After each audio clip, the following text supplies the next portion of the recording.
Hello students, आज हम पढ़ रहे हैं अपना हिंदी व्याकरण का क्लास 6 का लेसन नंबर 5, जिसका नाम है प्यारे बच्चों संज्ञा। तो आइए प्यारे बच्चों शुरू करते हैं। आपने अब से पहले भी बच्चों संज्ञा, सर्वनाम, विशेषण, क्रिया विशेषण इत्यादि के बारे में पढ़ा होगा। तो उसमें सबसे पहला जो हमारा वर्ड आता है संज्ञा होता है। तो संज्ञा हम किसे कहते हैं समझेंगे बहुत ध्यान से। यदि मैं आपको सामान्य रूप से बताऊं कि संज्ञा क्या होता है, तो संज्ञा जो हमारे इर्द गिर्द, हमारे आसपास हमें जो भी वस्तु दिखाई दे रही है, निर्जीव है या सजीव है, जिसका कोई नाम है, जिस भी किसी वस्तु का कोई नाम है, वो क्या है हमारी एवरीथिंग, वो सभी क्या है हमारी संज्ञा।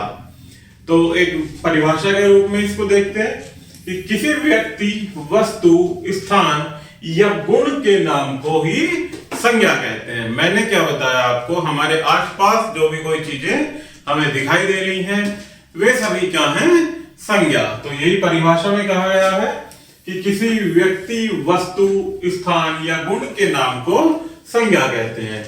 निम्नलिखित वाक्यों को ध्यानपूर्वक पढ़िए।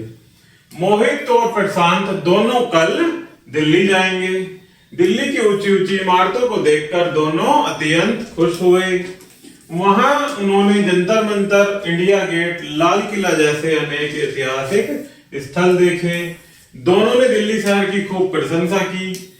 उपयुक्त वाक्यों में मोहित, प्रशांत शब्दों से व्यक्तियों के, दिल्ली, इंडिया गेट तथा लाल किला शब्दों से स्थानों के, इमारतों से, शब्द से वस्तु के एवं प्रसन्न तथा सुंदर और शब्दों से भाव के नाम का बोध हो रहा है। अतः ये सभी क्या है प्यारे बच्चों, संज्ञा है। आगे देखते हैं संज्ञा के भेद। संज्ञा के 3 भेद होते हैं, जातिवाचक, व्यक्तिवाचक और भाववाचक। तो इनको 1 बाय 1 पढ़ेंगे। जातिवाचक संज्ञा, जिन शब्दों से किसी संपूर्ण जाति का बोध हो उन्हें जातिवाचक संज्ञा कहते हैं। जैसे मदन, सदन, नदी, पशु, मोम, मंत्री इत्यादि क्या है जातिवाचक संज्ञा। नेक्स्ट है व्यक्तिवाचक संज्ञा, जिन शब्दों से किसी व्यक्ति, वस्तु, स्थान या स्थान का बोध हो उसे ही हम क्या कहते हैं व्यक्तिवाचक संज्ञा। जैसे यमुना, आगरा, आदित्य, स्वीटी, कोलकाता इत्यादि। नेक्स्ट है भाववाचक संज्ञा, जिन शब्दों से किसी व्यक्ति, वस्तु के गुण, दोष तथा धर्म अथवा अवस्था का बोध होता है उसे भाववाचक संज्ञा कहते हैं। जैसे द्वेष, जवानी, दुश्मनी, दयालुता, कड़वाहट इत्यादि। तो ये क्या है प्यारे बच्चों भाववाचक संज्ञा। आगे देखते हैं कि अंग्रेजी व्याकरण के अनुसार कुछ विद्वान संज्ञा के 3 भेदों के अतिरिक्त 2 भेद और भी मानते हैं। वो कौन कौन से हैं? पहला है इसमें द्रव्यवाचक संज्ञा, जिन सब संज्ञा शब्दों से किसी पदार्थ अथवा द्रव्य का ज्ञान होता है उन्हें द्रव्यवाचक संज्ञा कहते हैं। द्रव्यवाचक संज्ञाओं को नापा तथा तोला जा सकता है, जैसे कोयला, चीनी, लोहा आदि। नेक्स्ट होता है समुदायवाचक संज्ञा, जिन संज्ञा शब्दों से किसी समुदाय अथवा समूह का ज्ञान होता है उन्हें समुदायवाचक संज्ञा कहते हैं। समूह का ज्ञान अर्थात एक तरह से जहां बहुत सारे, किसी कोई भी चीज बहुत अधिक मात्रा में हो, अर्थात जैसे बहुत सारे लोग, अर्थात भीड़। भीड़ क्या है प्यारे बच्चों समुदायवाचक संज्ञा का एक उदाहरण। जैसे वाचनालय, सभा, सेना, कक्षा, परिवार, प्रतियोगिता, झुंड, ये सभी क्या है समुदायवाचक संज्ञा। कुछ भाववाचक संज्ञा के शब्द मूल शब्द हैं, उन्हें रूढ़ भाववाचक कहा जाता है। अधिकांश भाववाचक संज्ञाएं 5 प्रकार के शब्दों से निर्मित होती हैं। तो देखते हैं जातिवाचक संज्ञा से भाववाचक संज्ञा।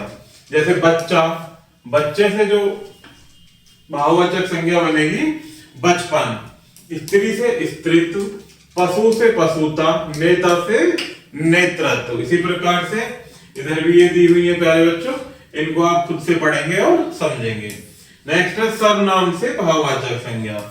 सर्वनाम शब्द स्व, इससे क्या भाववाचक बनेगा स्वत्व। नेक्स्ट है पराया, परायापन, आप से आपा। इसी प्रकार से ये इधर दी हुई है, इन्हें आप खुद से पढ़ेंगे और समझेंगे। नेक्स्ट है सफल। सफल क्या शब्द है? विशेषण। इससे बनने वाली भाववाचक संज्ञा है सफलता। उदार से उदारता। मीठा शब्द क्या है? विशेषण। इससे बनने वाली भाववाचक संज्ञा मिठास। नेक्स्ट है हरा। हरे से हरियाली। कृपण से कृपणता। चमकीला, चमक या चमकीलापन। सुंदर से सुंदरता और दुष्ट से दुष्टता। इसी प्रकार कुछ क्रिया होते हैं, क्रिया शब्द, उनसे बनने वाली भाववाचक संज्ञाएं।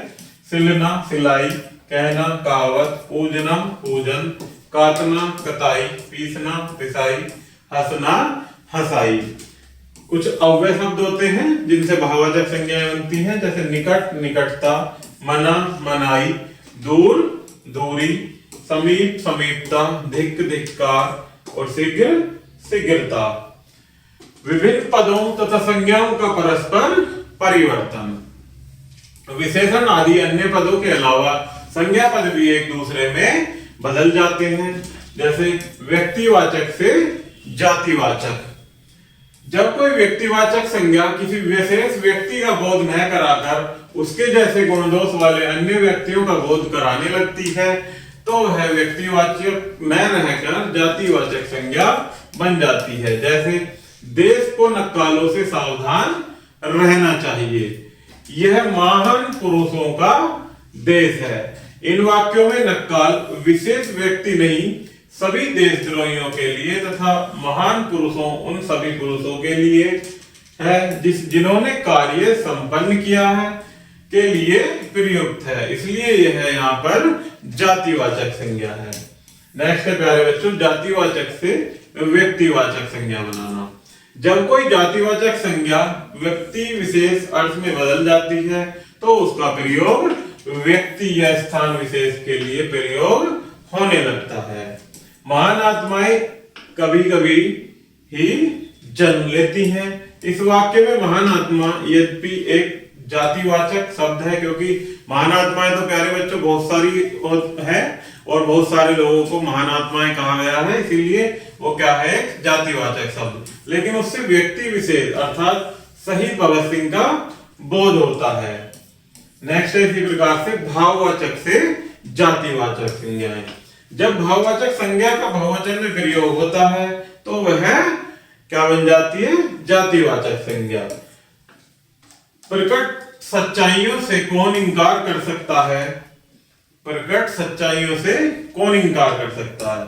यह भाववाचक संज्ञा सच्चाई है, लेकिन ये यहाँ पर जातिवाचक संज्ञा में परिवर्तित हो गई है।